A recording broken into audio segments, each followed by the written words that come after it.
ndabasuje mu izina rya Yesu abo muri Afrika, Aziya, Amerika no ku yindi migabane.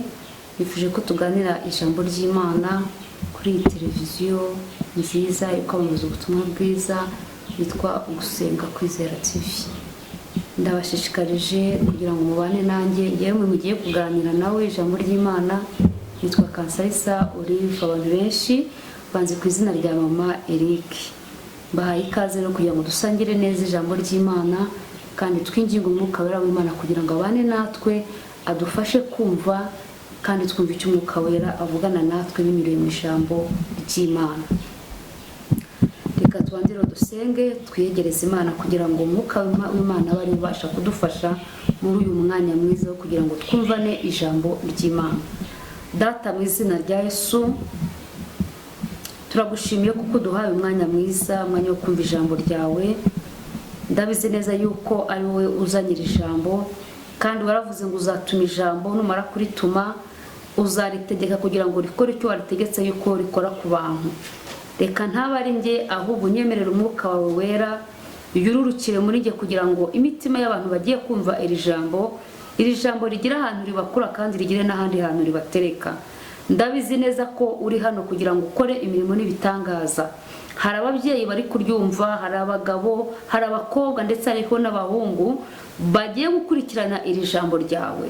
Harimo abarushye, harimo abarwaye, harimo abashonje, harimo abafite ibibazo bikomeye, ariko nyemerera iri jambo ryawe rigende rikore ku mitima yabo kandi uriherekeresha imirimo n'ibitangaza ku buzima bwabo, kugira ngo mwami wanjye bakomeze bakwizere kandi bakwiringire. Shyigikira rero kugira ngo ubutumwa bugere ahantu hose, kandi kubazabwumva bakabwizera bazakire imbaraga zivuye mu ijambo ryawe. Mbisabye nizeye mu izina rya Yesu.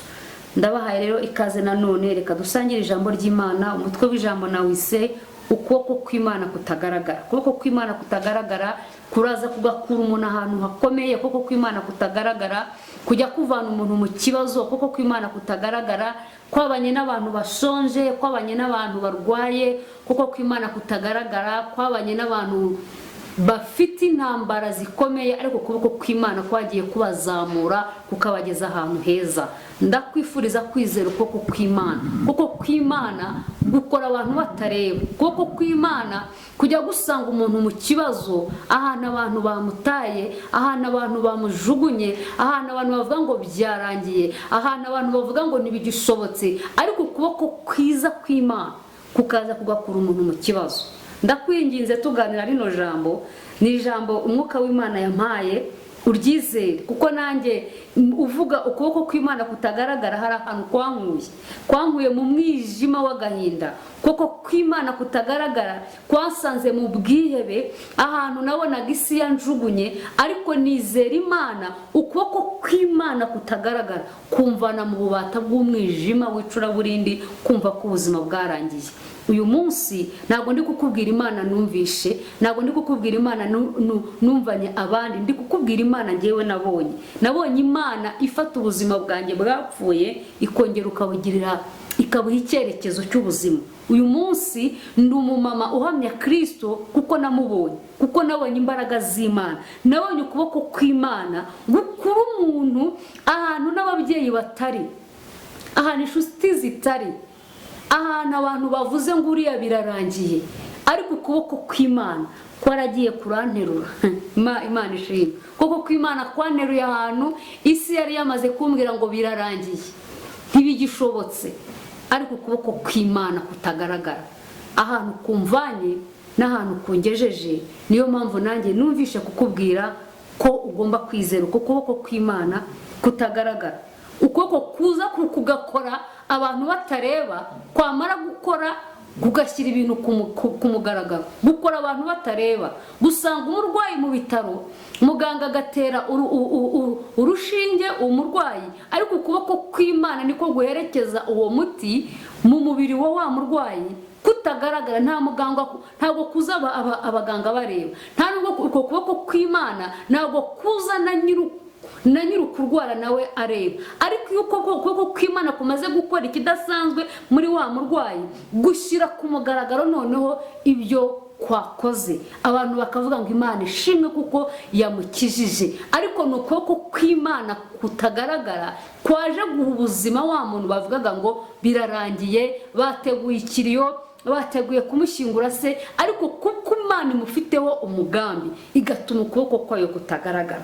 Uko kuboko rero kutagaragara kugiye kuza muri iri jambo ryayo, kuze kugukura ahantu Satani yavuze ngo byararangiye. Shobora kuba uri umumama wihebye, shobora kuba uri umugabo uvuga ngo birarangiye, sinyibashije kugeza umuryango wanjye aho nifuzaga kubugeza, ariko wizerane nanjye iri jambo rivuga ngo ukuboko kw'Imana kugiye kugukura aho hantu muri ubwo bwihebe. Ushobora kuba warafashe kredi, mubona inzira zo kwishyura kredi zihari, ariko uyu munsi izo nzira zabuze. Nagira ngo nkubwire ngo wizere ko hari ukuboko kw'Imana kutagaragara kugiye kugukurira umugisha ahantu utazi.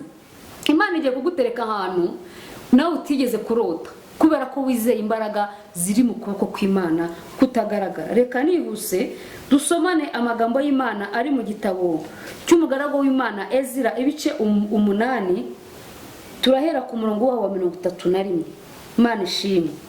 Haravuga ngo bukeye, igitabo cya Ezira ibice 8 dusome n'umurongo wa 31. Haravuga ngo bukeye ku munsi wa 12 w'ukwezi kwa mbere, duhaguruka ku mugezi Ahava tujya i Yerusalemu, ukuboko kw'Imana yacu kuba kuri twe, idukiza amaboko y'ababisha kudukiza amaboko y'ababisha n'abaduciriye ibico mu nzira.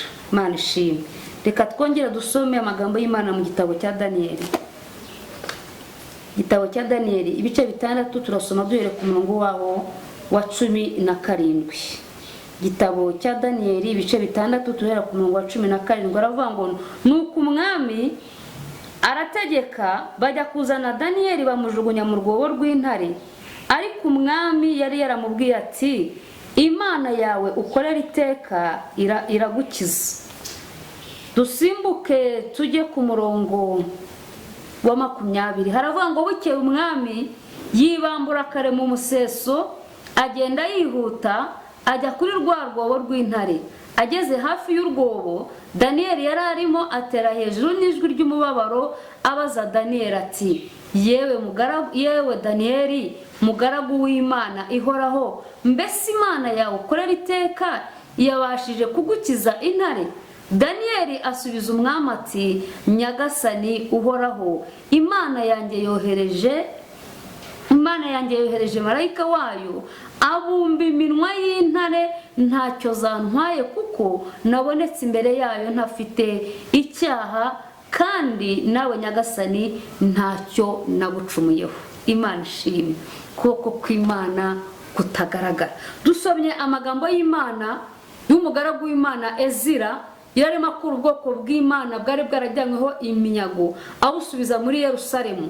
Ariko hari ahantu yageze basaba icumbi mu gihugu kimwe, umwami ngo arabacumbikira, arabagaburira, n'abantu bose bari kumwe na Ezira babitaho. Igero cyo gukomeza urugendo kigeze, uwo mwami wo muri icyo gihugu abwira Ezira atari ko inzira muri gucamo irimwe ababisha, irimwe abanzi, irimwe abantu bamenye ko muhagurutse mugiye, none munyemerere nguhereze ingabo zibarwanirire kugira ngo mubashe kugera iwanyu amahoro. Ezira arahakana, aravuga ngo hoya, ukuboko kw'Imana yacu, Imana ishimwe, kuri twe. Imana iri bugendane natwe, Imana iri bubane natwe, ntacyo turi bube, kandi Imana ni haba hariho n'abanzi, Imana iraza kutugwanirira.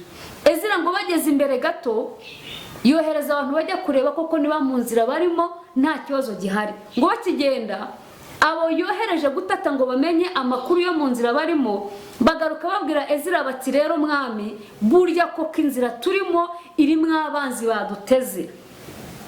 Ezira yibaza ukuntu ari busubire inyuma akajya kubwira umwami ngo mazangabo, aravuga ngo ndaba ntesheje agaciro Imana yanjye.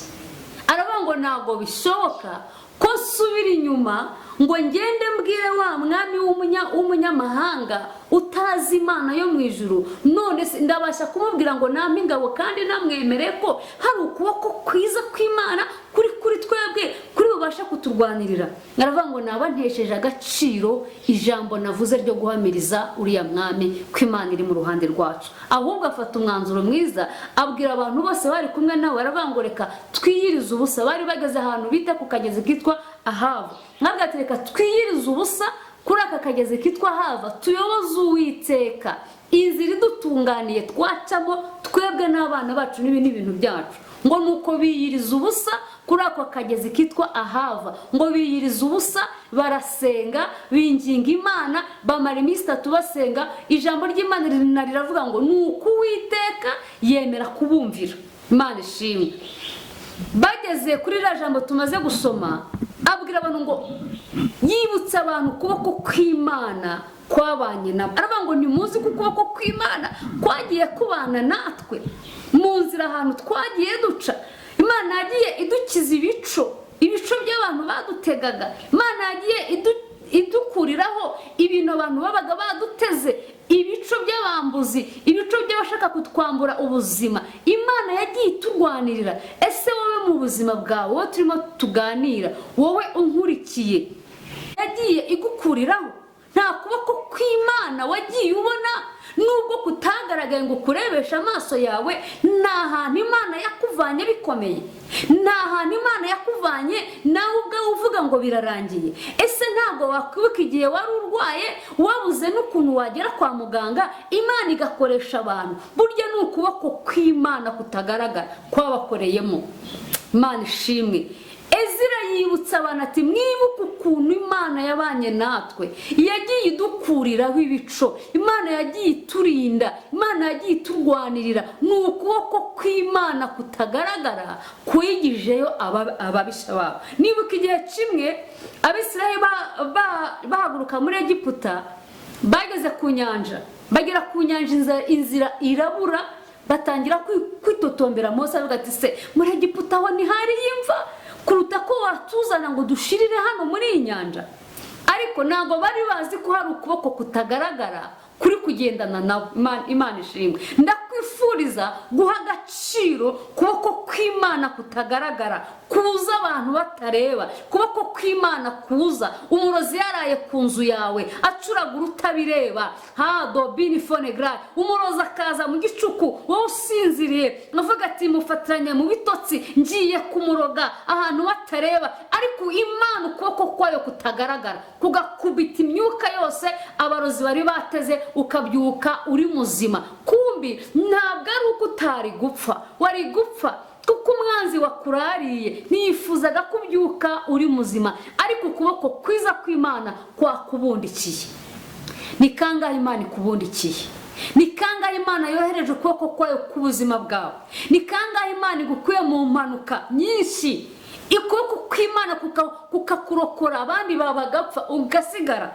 Igihugu cyacu cy'u Rwanda ho turabizi cyane, hari abantu bafite ubwo buhamya, babanye n'ukuboko kw'Imana kurabarinda, kurabatwikira. Imihoro ntiyabanyuraho, imipanga ntiyabacaho, amasasu ntiyagira ikintu abatwara, bajugunywa mu nzobo bavamo ari bazima kubera ukuboko kutagaragara kw'Imana. Imana ishimwe cyane.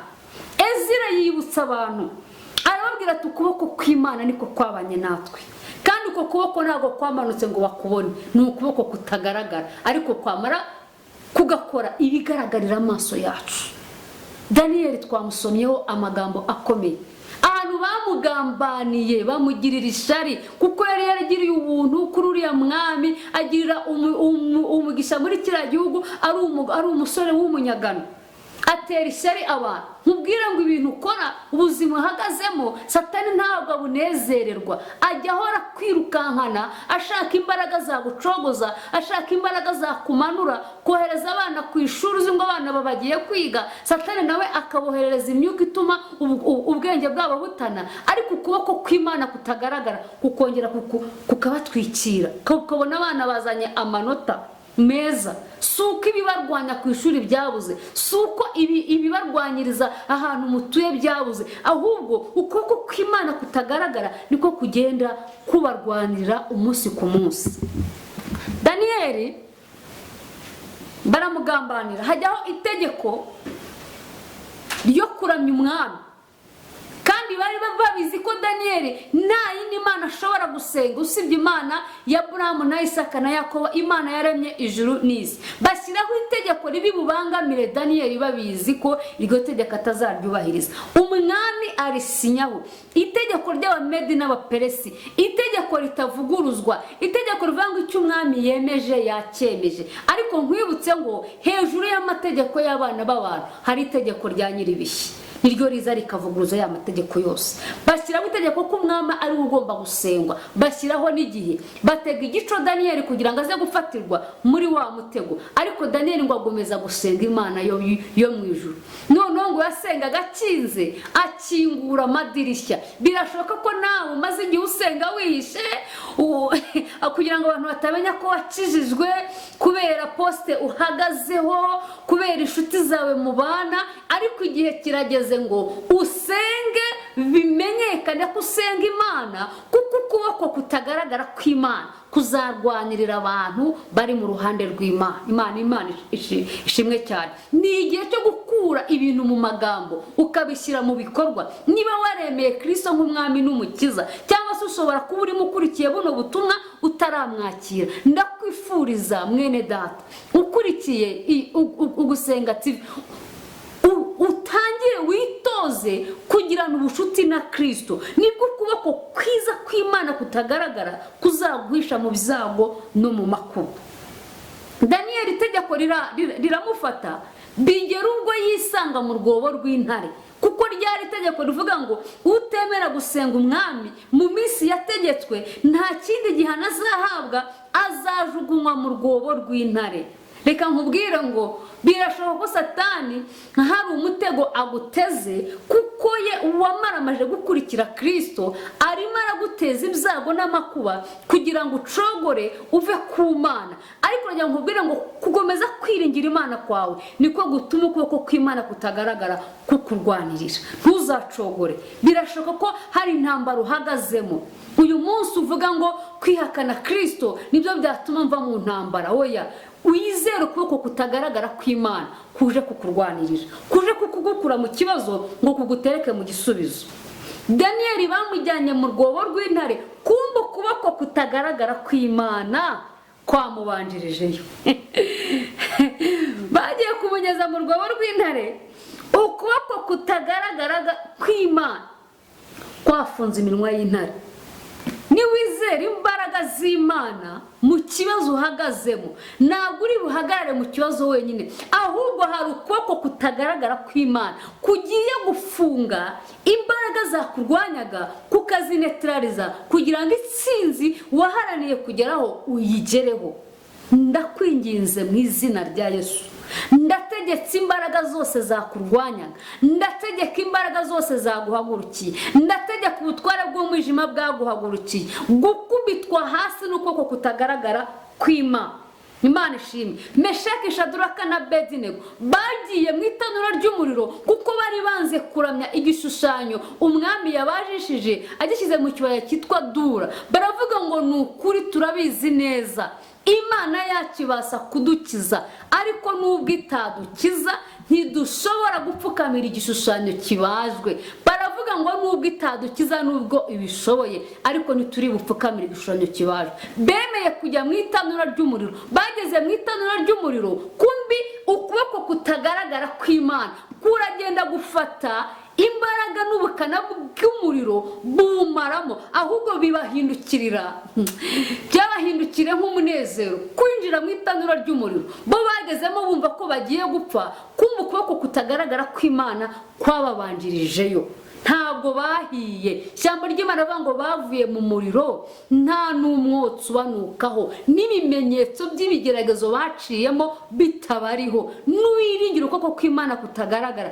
intambara yose uhagazemo, uburyo bwose Satani akurwanyijemo, nagira ngo wizerane nanjye aya magambo, wizere ukuboko kw'Imana kutagaragara kuje kugukura ahantu umwanzi yagushyize kukagutereka mu mashimwe. Ni ukuboko kuje kutagaragara ariko kugiye gukora ibintu bigaragara amaso y'abantu b'abantu akabireba.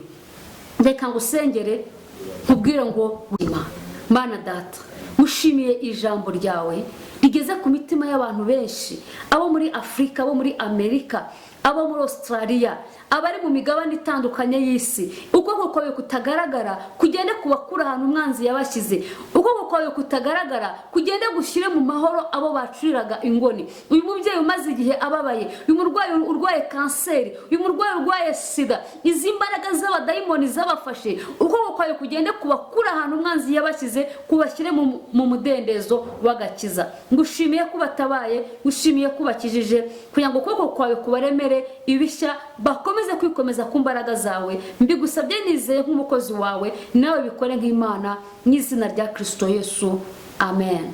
Shalom shalom.